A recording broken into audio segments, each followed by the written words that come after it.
Shalom. Puji Tuhan, Tuhan memberkati saudara.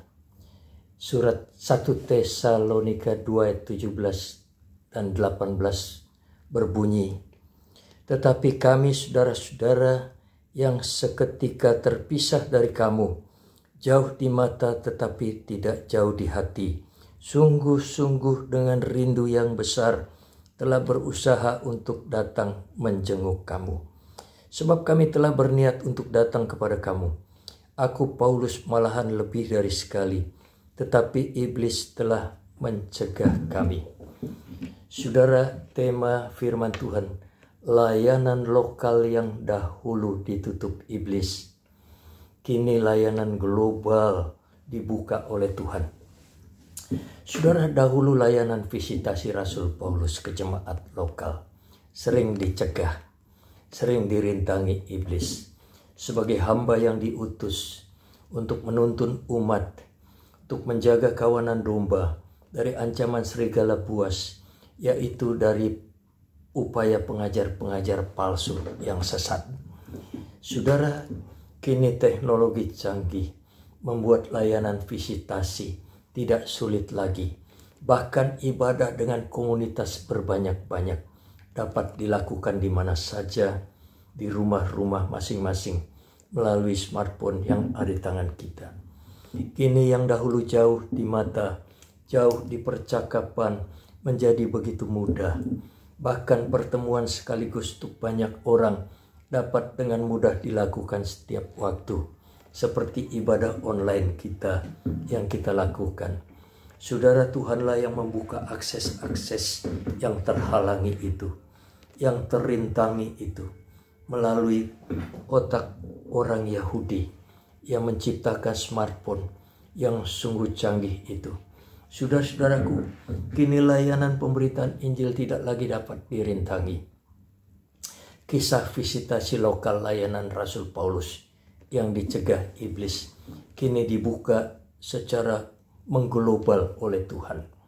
Hingga layanan visitasi umat yang mengglobal itu ke seluruh dunia dapat kita lakukan sekarang ini, kapanpun, dimanapun, untuk sasaran mendunia. Saudara-saudaraku, dunia sejauh jari-jari.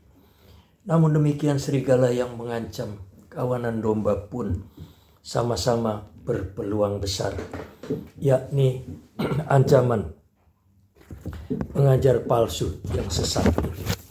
Saudara-saudaraku, adalah maksud dan rencana Tuhan bila serigala buas, pengajar palsu, makin bebas dan makin menggurita dengan upaya dan sistem penyesatannya yang tertata rapi, sampai tokoh mereka, tokoh sentral, tokoh global mereka, antikris, muncul di permukaan. Saudara, sebagai hamba Tuhan, apa yang dapat kita lakukan menghadapi tantangan global ini? Ide dan motivasi Rasul Paulus di ayat 17 nats kita hari ini dapat menjadi tuntunan, dapat menjadi motivasi kita, yaitu Rasul Paulus ia sungguh-sungguh berniat dengan kerinduan yang besar dan berusaha. Berusaha untuk apa, saudara?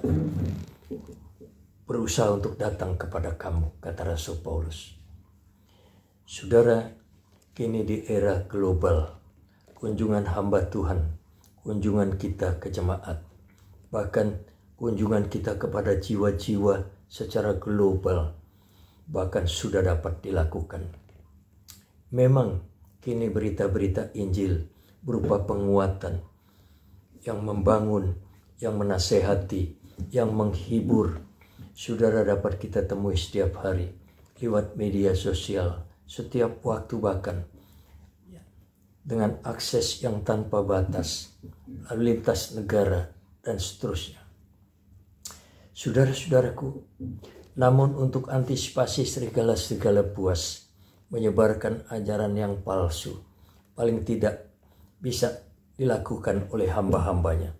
Seperti kata Paulus, jika hamba Tuhan sungguh-sungguh berniat dengan kerinduan besar, datang dan berusaha, saling datang, saling kunjungan, saling membuka diri, saling dialog, yang selama ini saling menutup diri dengan harga diri yang begitu mahal.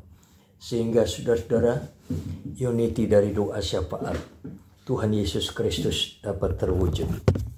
Saudara-saudaraku, kesatuan hamba Tuhan ibarat kenur di dalam jala yang terjalin begitu rupa menjadi pukat raksasa, pukat yang mengglobal dalam fungsi yang triple, seperti bahu-membahu bergandeng tangan, menjadi satu kesatuan hamba yang kuat di dalam tubuh Kristus, saling melengkapi, menjadi gembala-gembala lokal yang saling menjaga kawanan domba dari penyesatan, bahkan menjadi gembala-gembala global yang saling menjaga, seperti dikatakan dalam Amsal 10 ayat 21.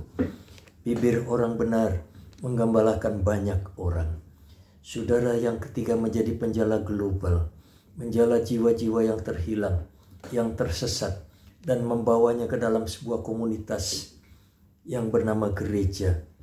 Di sana batu karang yang kuat, di dalam pembinaan, di dalam pelatihan, di dalam pembekalan, pemuridan dan pengutusan, di mana alam maut tidak dapat menguasainya. Hari ini firman Tuhan kiranya memberkati saudara.